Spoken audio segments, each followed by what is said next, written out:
BTC নিৰ্বাচনলৈ মাজত মাথো ৩টামান দিন বাকী থকাৰ প্ৰাক মুহূৰ্তত দল সলনি কৰাৰ জোৱাৰ এতিয়া বিটিআৰত।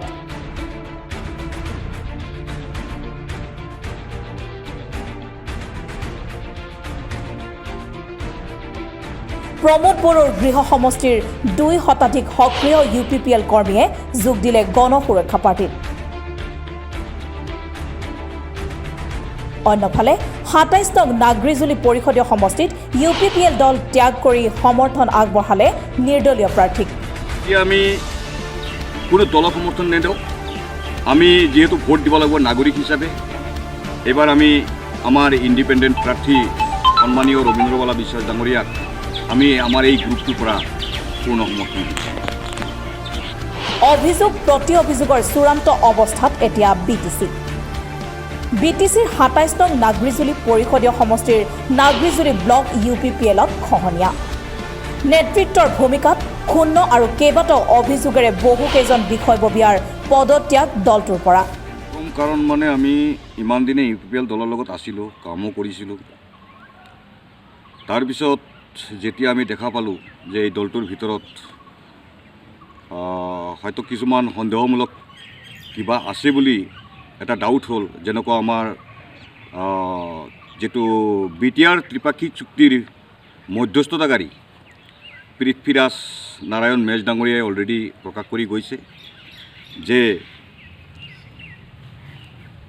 আগন্তুক দিনত অবড়োসকলৰ কাৰণে বা নন এছটিসকলৰ কাৰণে কি এটা ভয়ানক পৰিস্থিতিমূলক দিন আহি আছে।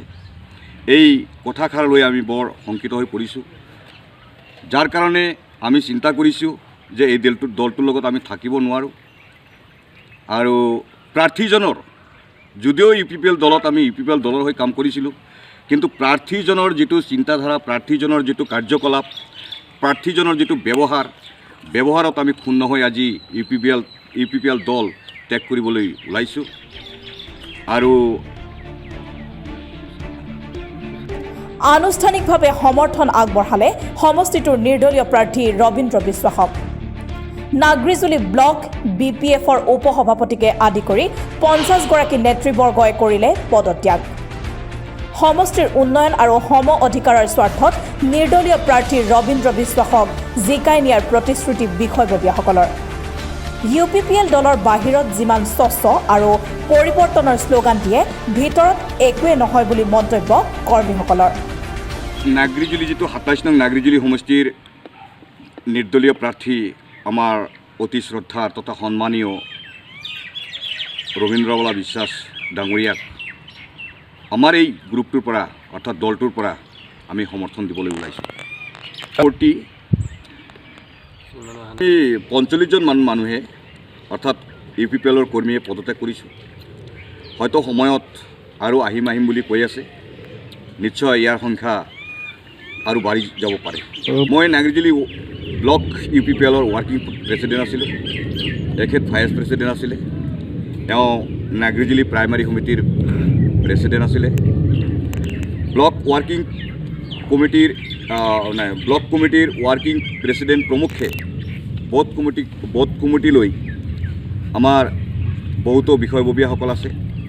তেওঁলোকে আজিৰ এই প্ৰেছ মিট যোগে মানে UPPL দলটো ত্যাগ কৰিবলৈ ওলাইছে। UPPL দলৰ কাৰ্যভাৰ বা ব্লক প্ৰেচিডেণ্টৰ যোনটো নীতি পচন্দ মোৰ মানে ভাল লগা নাই আৰু খুব আছে। আমাৰ কিছুমান যিখিনি বস্তু আমি দাবী কৰোঁ সেইখিনি নাপাওঁ। প্লাছ আৰু মই ভাবোঁ নাগজুলি সমষ্টিৰ কাৰণে ৰবীন্দ্ৰবালা বিশ্বাস ওপৰত কোনো নাই বুলি ভাবোঁ। এতিয়া আমি UPPL দলটো ত্যাগ কৰি আহিলোঁ, কাৰণ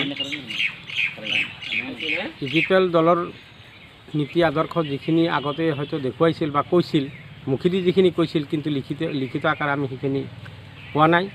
লিখিত আকাৰে পাইছোঁ BTADত ৪ লাখ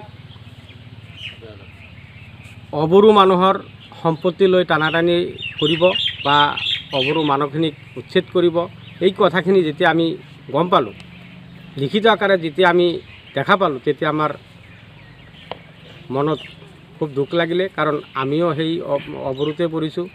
গতিকে অবড়ো হৈ যদি আমি ইয়াতে থাকিব নোৱাৰোঁ, তে আমি কেনেকৈ বসবাস কৰিম? সেইখিনি কথা চিন্তা কৰি আমি এই দলটো ত্যাগ কৰিলোঁ। লগতে আৰু এটা কথা, ৰাজনৈতিক নেতা হ'বলৈ গ'লে কিছুমান গুণৰ অধিকাৰী হ'ব লাগে। যিজন প্ৰাৰ্থী ইয়াতে থিয় হৈছে UPPLৰ, আমাৰ বঙালী মানুহে হয়, তেখেত আঙাৰকেটাৰ বাসিন্দা। সেইটো এটা আমাৰ মনত এটা দুখ লাগিছে আৰু তেখেতৰ যিটো ব্যৱহাৰ পাতি কথা বাৰ্তা সেইখিনিও আমাৰ ভাল লগা নাই।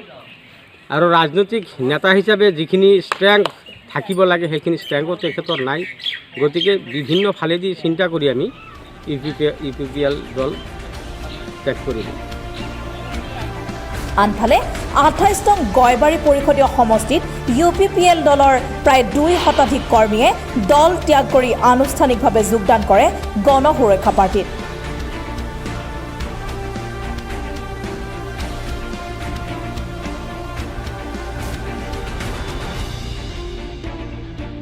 যোগদান কাৰ্যসূচীত কোকৰাঝাৰ লোকসভাৰ সাংসদ নৱ কুমাৰ শৰণীয়াই কয় যে একাংশ অবড়ো ৰাইজে কিবা প্ৰলোভনৰ বলি হৈ আন দলত গৈছিল যদিও এতিয়া তেওঁলোকে নিজৰ ৰাজনৈতিক ভৱিষ্যতৰ সুৰক্ষা বুজি উঠিছে, সেয়েহে GSP দললৈ ঢাপলি মেলিছে।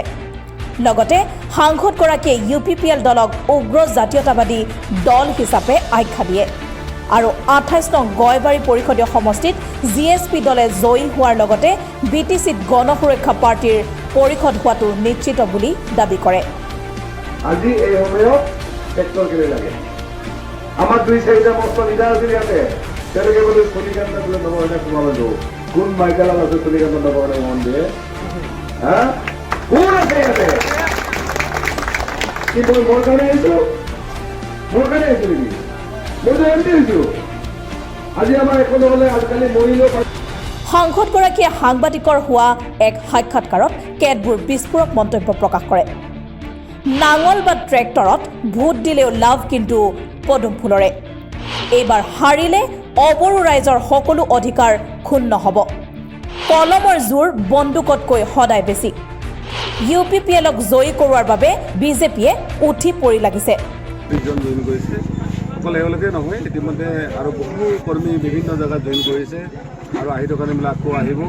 আমি তেখেতক ৱেলকাম জনাইছোঁ আৰু আমি আশা কৰোঁ যে এইবাৰ তামোলপুৰ সমষ্টিৰ 4টা যিটো সমষ্টি আছে, আমি নিশ্চিতভাৱে গণ সুৰক্ষা পাৰ্টি অৱসুৰক্ষা পাৰ্টি সমৰ্থিত আমি পাৰ্টিবিলাক জিকাব পাৰিম বুলি আমাৰ বিশ্বাস আছে।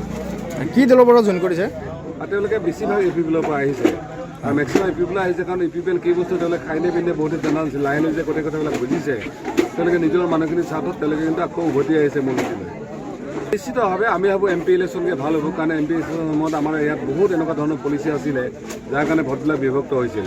এতিয়া যিহেতু সকলোৱে গম পাইছে যে নাঙলত ভোট মাৰিলেও পদুমতে যাব বা আচলতে কি কয় ট্ৰেক্টৰত মাৰিলেও পদুমতে যাব, বা তেওঁলোকে যে একেলগে মিলি আছে সেই কথা চবেই জানিছে।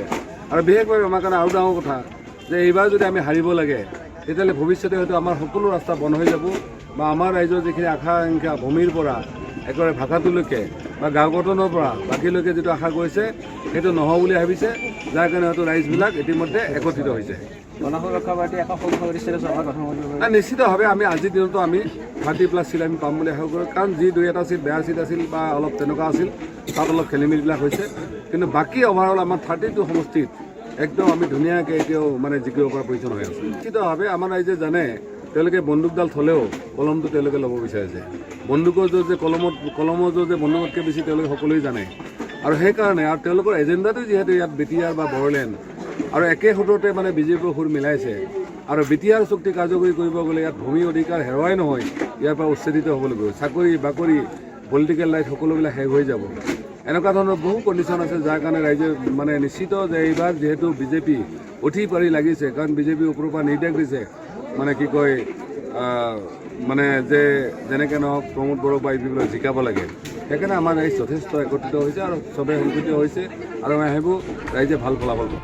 তামোলপুৰৰ পৰা সুমন গৰতলাৰ ৰিপৰ্ট, অসম টুডে।